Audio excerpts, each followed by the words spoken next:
Assalamu alaikum. My name is Farouk and I am an engineer. I have passed out my bachelor's degree in engineering and I will be teaching here the subject of mathematics for the classes of first year and second year. Basically, the mathematics is a subject hardly taught through online because it takes many things to be learned. And first of all, the first year mathematics has 17 chapters. We will go through each chapter step by step and we will learn through this online platform. जैसा कि आपको पता है कि जो mathematics है उसका basic जो होता है वो सेट से शुरू होता है और हमारे first year syntax book board में जो पहला चैप्टर है वो भी सेट्स है। बेसिकली जो सेट्स चैप्टर है वो हम शुरू से पढ़ते आ रहे हैं and we are little bit aware of this topic sets. Basically जो सेट्स जो दिया गया था, जो डेवलप किया गया था, सेट्स की जो डेफिनेशन दी गई थी वो एक मैथमेटिशियन था, जर्मन मैथमेटिशियन जॉर्ज कैंटर उसका नाम था और ही proposed the theory of sets and when he was when he was researching on the problems of trigonometric series, he just gave the mathematical representation of sets and how do we learn sets and how do we use these sets and their definitions in future and in engineering. So sets, the definition of sets is the collection of objects of a particular kind, such as pack of cards, a crowd of people, a cricket team, etc. Sets जो हैं वो basically represent करते हैं एक ही किस्म के एक ही जो है कैटेगरी के डिफरेंट टर्म्स या डिफरेंट टाइप्स ऑफ प्रोडक्ट्स या डिफरेंट टाइप्स ऑफ थिंग्स को एक साथ रिप्रेजेंट करते हैं सेट्स। जैसा कि हम यहाँ पे एग्जाम्पल देख रहे हैं कि क्राउड ऑफ पीपल, अब पीपल जो है वो एक ही कैटेगरी के आते हैं, इंसान, सारे पीपल इंसान है, इंसान कोई, लेकिन उनकी शक्लें अलग हैं, उनके जो है ना वो रवैये अलग हैं, लेकिन वो हैं एक ही कैटेगरी के। तो हम इनको डिफाइन करते हैं अ क्राउड ऑफ पीपल, ये एक पूरा सेट है, ये क्राउड है, यहाँ पे एक क्राउड खड़ा हुआ है। एक cards, pack of cards, cards जिसको हम पत्ते भी कहते हैं, पत्ते खेलते हैं, उनका एक पूरा सेट होता है जिसमें 12 या 15 या 18 जितने भी कार्ड्स होते हैं वो उनका एक सेट होता है, वो डिफाइन होता है, वो पैक होता है। वो उनको उन पैक ऑफ कार्ड्स को भी हम क्या कहते हैं, सेट्स कहते हैं। क्रिकेट टीम, जैसे कि हम सबको पता है कि क्रिकेट टीम में 11 खिलाड़ी होते हैं, तो उन 11 खिलाड़ियों को एक पर्टिकुलर नाम देते हैं, एक क्रिकेट टीम, ये उस सेट का नाम है, उस क्रिकेट टीम के सेट का नाम है। ठीक है, तो आगे बढ़ते हैं। A set is well defined collection of objects। अब ऑब्जेक्ट्स तो हैं, कलेक्शन ऑफ ऑब्जेक्ट्स तो है सेट, लेकिन वो क्या है, एक ही टर्म के डिफरेंट टाइप्स ऑफ एलिमेंट्स होते हैं। जैसे कि हम लिखा है कि यहाँ पे एलिमेंट्स ऑफ अ सेट और सिनोनिमस टर्म्स, एक ही किस्म के होते हैं। जैसे कि हमने पहले भी बताया कि क्रिकेट टीम है तो क्रिकेट टीम में सारे खिलाड़ी एक जैसे होते हैं, तो लेकिन उनमें तादाद अलग है, 11 हैं, और उन सब के परफॉर्मेंस, उन कोई बैट करता है, कोई बॉल करता है, कोई ऑलराउंडर है, तो इस तरह से क्या हो गया है, वो सारी एक टीम होती है, तो उन टीम का नाम हम देते हैं क्रिकेट टीम, उस सेट का। तो बेसिकली जो सेट्स होते हैं वो हम यहाँ पे हम देखें कि सेट्स जो होते हैं उनको हम रिप्रेजेंट करते हैं, जस्ट लाइक यहाँ पे देखें ये ए है, ये ए नाम, जैसे हमने देखा कि क्रिकेट टीम है तो क्रिकेट टीम एक नाम है पूरा उसका ना, तो जैसे कि मैंने रखा A is equal to crowd of people. ठीक है, क्राउड ऑफ पीपल, तो ए क्या हो गया, ये एक कैपिटल ए इसका नोशन है, इसका नाम है, इस सेट को रिप्रेजेंट करता है, ये इसकी सिंबल है। तो sets are usually denoted by capital letters. अब जैसे कि मैंने यहाँ बताया कि ए अगर किसी सेट का नाम है तो वो कैपिटल लेटर में होगा, जैसे कि मैंने यहाँ पे लिखा है ए। उसके बाद हम आते हैं elements of a set are represented by small letters. जैसे कि हम अगर लिखें A is equals to 11 people, या फिर हम लिखें A is equals to natural number from 0 to 10, from 1 to 10, तो अगर हम ये चीज़ अंदर लिखेंगे उसके, तो जो सेट का नोशन होगा, जो सेट का डिनोट किया जाएगा सेट को, वो कैपिटल लेटर से होगा, ए से, और जो उसके अंदर जो डेटा होगा, जो हम बताएंगे ये सेट इस चीज का है, इन चीज से वाबस्ता रखता है ये सेट, तो वो हम उसके अंदर स्मॉल लेटर से रिप्रेजेंट करेंगे। देन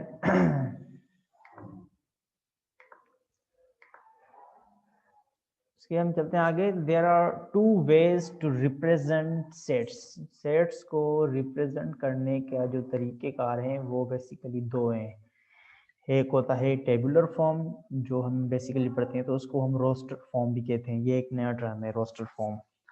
बेसिकली तो हम उसको टेबुलर फॉर्म ही कहते हैं मोस्टली, जो हमें पढ़ाया भी जाता है, लेकिन उसको हम रोस्टर फॉर्म भी कहते हैं। और एक होता है सेट बिल्डर फॉर्म। दो टाइप्स हैं ये सेट्स को रिप्रेजेंट करने के लिए। और सॉरी,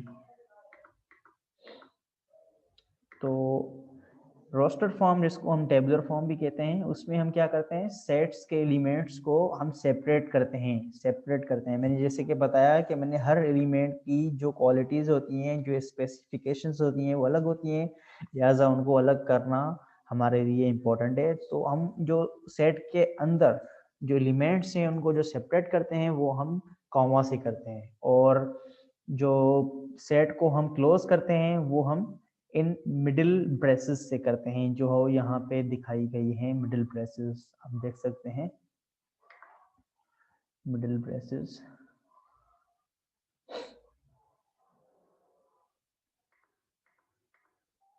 ये मिडिल ब्रेसेस हैं, आप देख सकते हैं।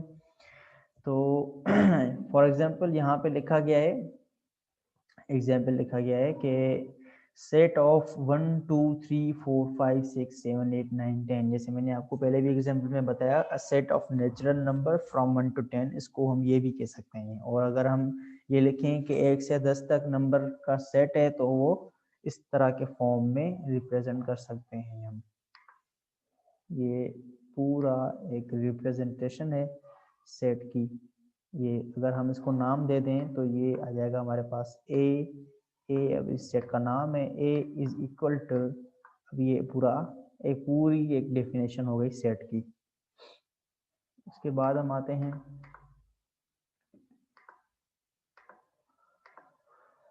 इन सेट बिल्डर फॉर्म। अब ये दूसरा फॉर्म है set builder form. All the elements of set possesses a single common property which is not possessed by an element outside the set. अब इसमें यह है कि एलिमेंट की एक खासियत बताते हैं जो एक कॉमन प्रॉपर्टी होती है। फॉर एग्जांपल अब यहाँ देखें सेट ऑफ नेचुरल नंबर के। अब के जो है यहाँ पे ये रिप्रेजेंट कर रहा है इस सेट को। इस सेट में मतलब कि क्या क्या है, जैसे मैंने आपको पहले भी बताया ए इज इक्वल टू 1 to 10, तो ए क्या था, नेम था, सेट का नेम था। यहाँ पे के इज इक्वल टू मतलब के जो है वो सेट है, उसके अंदर हम देखेंगे कि क्या है। उसमें लिखा है ब्रैकेट जो है वो ओपन हो रही है एक्स। अब हम इसको क्या रीड करते हैं, एक्स सच दैट, इसको हम रीड करते हैं x such that x is a natural number.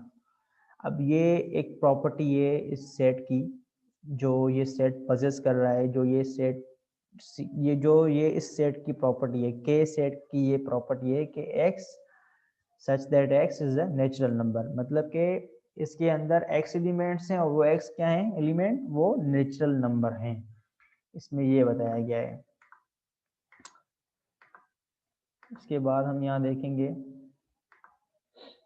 अब ये यहाँ पे examples of set in maths. अब यहाँ पे बेसिकली जो एक दिए गए हैं, एक यूनिवर्सल रिप्रेजेंटेशन है सेट्स की, जो हम यहाँ मैथमेटिक्स में पढ़ते हैं, वो ये है कि फर्स्ट ऑफ ऑल ये यहाँ पे एन है, N is a set of, N क्या है, N is a set of all natural numbers. जैसे कि नेचुरल नंबर्स हमें पता है क्या होते हैं, जो कि 1 से स्टार्ट होते हैं और इनफाइनाइट तक चलते हैं, 1 से लेके 2 3 4 5 6 7 8 अप टू इनफाइनाइट, ये नेचुरल नंबर होते हैं। और z, जैसे कि z है, ये भी हमें बताया गया कि z किस सेट को रिप्रेजेंट करता है, ये करता है the set of all integers. Integers क्या होते हैं, जो 0 प्लस माइनस 1 प्लस माइनस 2, जिसमें ऑल नेगेटिव और सारे नंबर आ जाते हैं इंटीजर्स में। और Q जो है वो set of all rational number से, जिसको हम P अपॉन Q की फॉर्म में लिख सकते हैं, वो उसको हम क्या कहते हैं, P अपॉन Q की फॉर्म में हम जिन नंबर्स को लिख सकते हैं वो होते हैं रेशनल नंबर, जस्ट लाइक 2/3, इसको हम लिख सकते हैं कि ये रेशनल नंबर है। अब 1/0 को हम नहीं लिख सकते कि ये रेशनल नंबर है, या फिर 2.3333, अब इसको भी हम क्या कहते हैं, रेशनल नंबर नहीं समझते। तो जो रेशनल नंबर हैं जिनको हम P अपॉन Q की फॉर्म में लिख सकते हैं वो कहलाते हैं हमारे रेशनल नंबर। तो उनका सेट जो होता है वो हम रिप्रेजेंट करते हैं Q से। ये हमें बताया गया है यूनिवर्सल, ये साइंटिस्ट ने प्रूव किया है, मतलब साइंटिस्ट ने ये दिया हुआ है शुरू से, तो हम इसको चेंज नहीं कर सकते। हम Q से ही रिप्रेजेंट करते हैं set of R rational numbers को, हम अपनी तरफ से कोई नहीं देंगे। उसके अलावा जैसे कि बाकी हैं, Z है, Z प्लस है, Q प्लस है, R प्लस है, set of positive real number, set of positive rational number, set of positive integers. तो इस हिसाब से ये बाकी भी सेट्स की फॉर्म्स हैं, ये सेट्स दिए गए हैं, सेट्स की ये सिंबलाइजेशन है और ये सेट्स के नाम है। और उसमें बताया गया है कि ये सेट, इस सेट में कौन से एलिमेंट्स हैं। उसके बाद आते हैं डिफरेंट टाइप्स ऑफ सेट्स। सबसे पहले एम्प्टी सेट होता है। एम्प्टी सेट बेसिकली वो सेट होता है जिसमें कोई भी अंदर एलिमेंट नहीं होता, उसको भी हम जो है ना वो सेट कहते हैं। और दूसरा है finite and infinite set, equal set, subset, power set, universal set. अब फाइनाइट एंड इनफाइनाइट सेट मैं आपको बताता हूँ। फाइनाइट एंड इनफाइनाइट सेट में क्या फ़र्क है। फाइनाइट सेट जैसे कि मैंने आपको बताया कि कुछ एलिमेंट होते हैं, जैसे कि ये रिप्रेजेंटेशन है,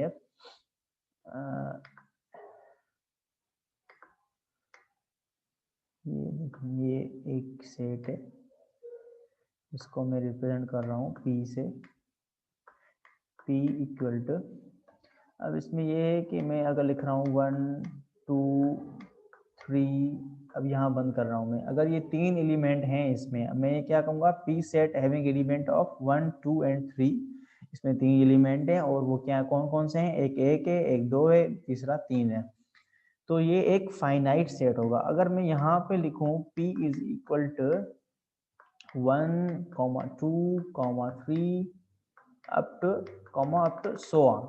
अब मैं ये नहीं लिख रहा कि इसकी एंडिंग लिमिट क्या है, तो यहाँ पे ये होगा कि ये बता रहा है कि जो P है वो एक इनफाइनाइट सेट है जिसकी तादाद हमें पता नहीं है कि इस सेट में तादाद कितनी है, एलिमेंट्स की तादाद कितनी है। अब जो ये पहला वाला मैंने आपको बताया, इसको नाम देते हैं P1, इसको नाम देते हैं P2।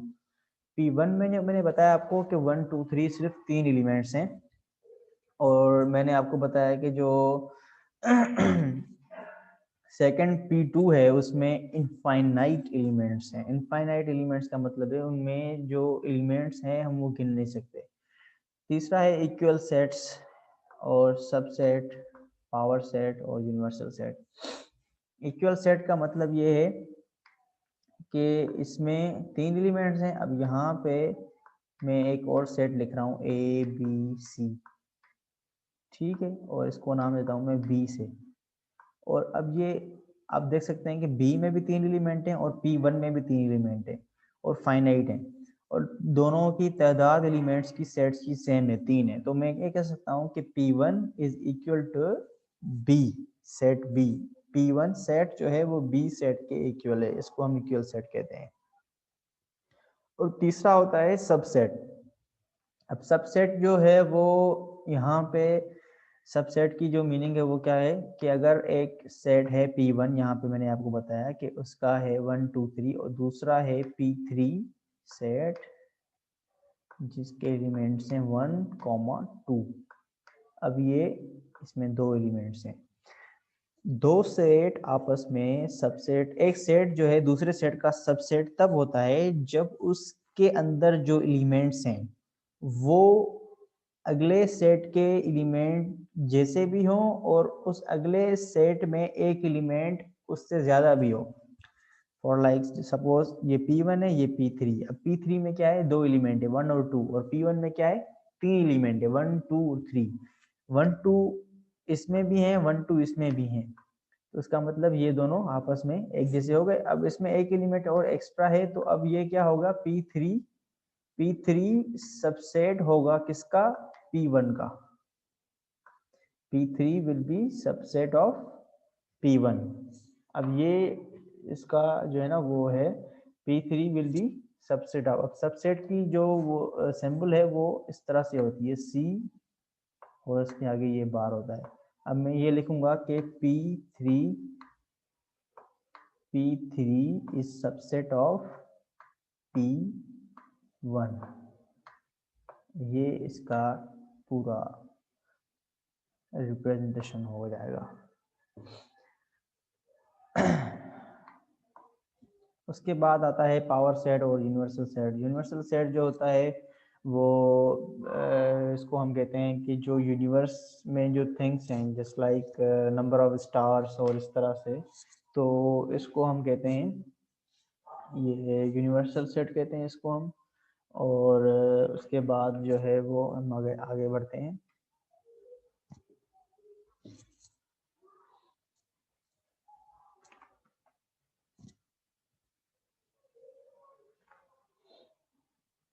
The empty set, a set which does not contain any element is called empty set or null set or void set, denoted by symbol null or empty। Basically इस एम्प्टी सेट की हम कर रहे हैं representation, हम क्यों कर रहे हैं, अगर एम्प्टी सेट है तो एम्प्टी है तो हम उसको रिप्रेजेंट क्यों कर रहे हैं। जैसे कि आपने देखा होगा मैथमेटिक्स में कोई भी चीज ना हो फिर भी उसकी वैल्यू होती है, जस्ट लाइक जीरो। अगर जीरो नहीं होता मैथमेटिक्स में, तो अगर 3 - 3 होता तो हम क्या कहते हैं उसको, कि यहाँ पे क्या बचा, हमारे पास कुछ नहीं बचा। तो कुछ नहीं बचा तो वो कुछ नहीं भी हमारे लिए अहम है, क्योंकि हमें आंसर चाहिए होता है। हमें चाहिए होता है कि हमें पता हो कि क्या बचा है क्या नहीं बचा, और कुछ नहीं भी कुछ है।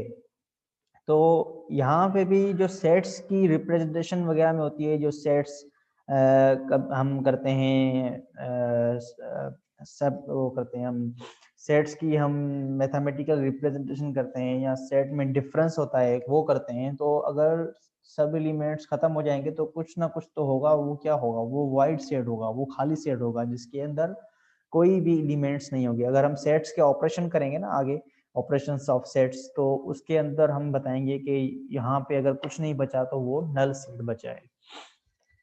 तो अगर यहाँ पे एग्जांपल देखें, let r is equal to x such that 1 is less than x and x is less than 2 and x is the natural number. ठीक है, अब यहाँ पे क्या बता रहा है, ये बता रहा है कि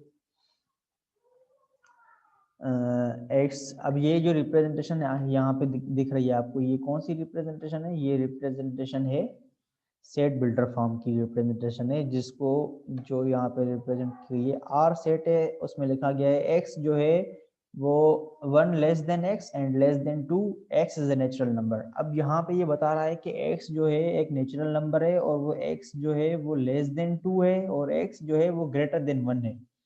अब ग्रेटर देन 1 और लेस देन 2 के बीच में क्या आता है, देखें ये 1 है, ये यहाँ पे 2 है।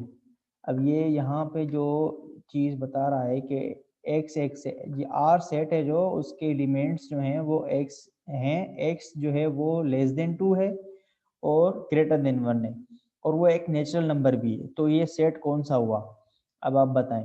अब 1 नेचुरल नंबर कौन से होते हैं, 1 2 3 4 5 3 6 7 8 इस तरह के होते हैं। अब 1 से बड़ा है और 2 से छोटा है, तो इसका मतलब 1.1 या फिर 1.2 1.3 इस तरह के एलिमेंट्स इनके बीच में आते हैं। तो x यहाँ पे ये बोल रहा है कि r वो सेट है जिसके एलिमेंट्स जो हैं वो 1 और 2 के बीच में है, और वो नेचुरल नंबर है। तो ऐसा तो कभी हो ही नहीं सकता कि नेचुरल नंबर हो और पॉइंट्स में उनके एलिमेंट्स हों, तो ऐसा कभी हो नहीं सकता, क्योंकि हमने पहले भी पढ़ा है पिछली स्लाइड में कि नेचुरल नंबर जो हैं वो पॉइंट्स में नहीं होते, 1 2 3 वो एक स्टैंडर्ड नंबर होते हैं उनके, वो पॉइंट्स में उनके आंसर नहीं होते नेचुरल नंबर के। तो यहाँ पे हम क्या लिखेंगे इसका, अगर हमें आंसर लिखना हो तो हम लिखेंगे ये एक एम्प्टी सेट है, ऐसा कोई सेट होता ही नहीं है, नेचुरल नंबर पॉइंट्स में होता ही नहीं है। तो यहाँ पे हमें ज़रूरत पड़ी इसकी एम्प्टी सेट की, क्योंकि हमें आंसर देना है कि इस सेट में ऐसी कोई चीज़ नहीं है, ऐसा कोई नेचुरल नंबर नहीं है जो 1 और 2 के बीच में आता हो। ठीक है, आगे बढ़ते हैं। फाइनाइट एंड इनफाइनाइट सेट मैंने आपको बता दिए पहले ही, उसमें इक्वल सेट भी मैंने आपको बता दिया कि अगर दो जो है वो इक्वल हैं, एग्जैक्टली सेम एलिमेंट हैं, और बेसिकली जो मैंने आपको बताया कि जो इक्वल सेट होते हैं, एक होता है इक्विवेलेंट सेट, होता है एक होता है इक्वल सेट। इक्वल सेट में ये शर्त होता है कि जो एलिमेंट्स हैं वो सेम होने चाहिए, और इक्विवेलेंट जो है वो होता है उसमें शर्त नहीं होता, उसमें ये शर्त होता है कि एलिमेंट्स जो हैं वो सिर्फ इक्वल होने चाहिए, मतलब उनकी जो तादाद है, उनकी जो काउंटिंग है, अगर के में भी 4 एलिमेंट हैं और आर में भी 4 एलिमेंट हैं, then they are said to be equivalent. अगर इक्वल करना है then we have to write, then we have to make them equal in number of in terms of counting and in terms of elements, मतलब उनके elements भी same होने चाहिए अगर equal set करने हैं तो। उसके बाद मैंने आपको सबसेट बताया, सबसेट की मैंने आपको सिंबल भी बताई, और उसके बाद पावर सेट जो है, the set of all subset of a given set is called power set of that set. The collection of all subset of set K is called the power set denoted by P of K. अब यहाँ पे देखें, if K is equal to 1, 2, ठीक है, अब ये दो element हैं इसके, यहाँ पे इसके दो एलिमेंट हैं, तो इस सेट के पावर सेट क्या होंगे? पावर सेट का मतलब है the set of all subset of a given set. वो मैं आपको आगे चल के बताऊंगा कि एक सेट मिला हुआ है तो उसके सबसेट कैसे निकालते हैं, और उन सबसेट का जो एक सेट बनेगा पूरा, उसको हम पावर सेट कहते हैं। जस्ट लाइक यहाँ पे देखिए 2 एलिमेंट्स हैं, इन 2 एलिमेंट्स को अगर हमें सबसेट बनाने हैं तो हम क्या करेंगे, सबसे पहले जो सबसेट आता है किसी भी सेट का वो होता है नल सेट। किसी भी सेट का अगर हमें सबसेट बनाना है तो सबसे पहला जो सबसेट आता है वो आता है नल सेट। उसके बाद कॉमा देके दूसरा जो सेट आता है वो आता है उसका पहला एलिमेंट, उसके बाद दूसरा एलिमेंट, उसके बाद इन दोनों का कॉम्बिनेशन एलिमेंट का एक सेट आता है। अब इसमें हमें कैसे पता लगेगा कि सबसेट कितने होंगे? तो 2 की पावर n इसका फॉर्मूला है। अगर हमें कोई पूछे कि if k is equal to 1 2 3, या फिर हमें पूछे कि k में 3 एलिमेंट है या 2 एलिमेंट है, उसके पावर सेट कितने बनेंगे, उसके सबसेट कितने बनेंगे, क्योंकि पावर सेट जो होता है वो सबसेट का एक सेट होता है। तो पावर सेट में ये सारे सबसेट हैं, इसके सबसेट किसको कहते हैं? ये सारे एलिमेंट इसमें मौजूद हैं, ये सारे सबसेट हैं इसके एलिमेंट के। जैसे कि नल सेट है वो भी इसके अंदर मौजूद है, तो ये नल सेट जो है वो इसका सबसेट है। 1 जो है इसका सबसेट है, 2 जो है इस सेट का सबसेट है, और 1, 2 इस ये सेट, ये पूरा एक सेट है। ठीक है, ये एक पूरा एक सेट है, ये पूरा एक सेट है।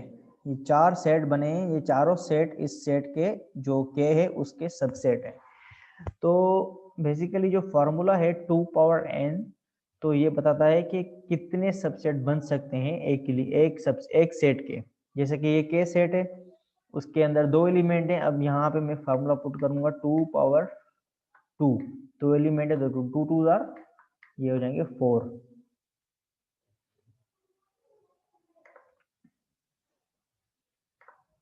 ये क्या हो जाएंगे 4। अब 4 एलिमेंट्स जो हैं वो इसके 4 सेट्स जो हैं इसके सबसेट बनेंगे, जैसे कि हम यहाँ देख सकते हैं। अब वो तरीका क्या क्या है? वो तरीका कार ये है कि एक नल सेट होता है, उसके बाद पहला एलिमेंट, उसके बाद दूसरा एलिमेंट सब सेट होता है, उसके बाद उन सब का कॉम्बिनेशन का एक सेट होता है, और इन सब को मिला के हम पूरा एक सेट बना के इसको हम कहते हैं पावर सेट। तो यहाँ ये पावर सेट की डेफिनेशन आ गई आपके पास। उसके बाद यूनिवर्सल सेट मैंने आपको बताया कि ये गैलेक्सी है, स्टार्स हैं, ये यूनिवर्सल है, मतलब इनको कोई चेंज नहीं कर सकता। जो में खुद ही मतलब एक काउंटिंग होती है या नहीं होती, वो एक यूनिवर्सल सेट होते हैं, उनको हम चेंज नहीं कर सकते। Subsets of R basically intervals of subset of R. और इसके आगे हम चलेंगे तो ये क्लोज इंटरवल है, अब सेट्स ऑफ टाइप्स हैं। और इंशाल्लाह इसके बाद हम नेक्स्ट जो है क्लास को हम लेंगे, तो इंशाल्लाह उसमें हम कुछ प्रॉब्लम्स करेंगे, कुछ उसमें हम सिखाएंगे कि सेट्स की जो है वो ऑपरेशंस कैसे करते हैं, उन सेट्स का ऑपरेशन जो होता है वो किस तरह होता है, जैसे कि डिफरेंस है और कई तरह के ऑपरेशंस हैं। और बेसिकली जो हम यहाँ पे कवर कर रहे हैं वो कवर कर रहे हैं सिंटेक्स्ट बुक बोर्ड, और उसकी फर्स्ट ईयर की मैथमेटिक्स हम टीच कर रहे हैं, यहाँ पे टीचिंग कर सिखा रहे हैं। और उसके बाद हम जाएंगे सेकंड ईयर की मैथमेटिक्स पे भी, और फिज़िक्स भी हम इंशाल्लाह कवर करेंगे यहाँ पे। तो थैंक यू वेरी मच, आज के लिए इतना ही। अल्लाह हाफिज़।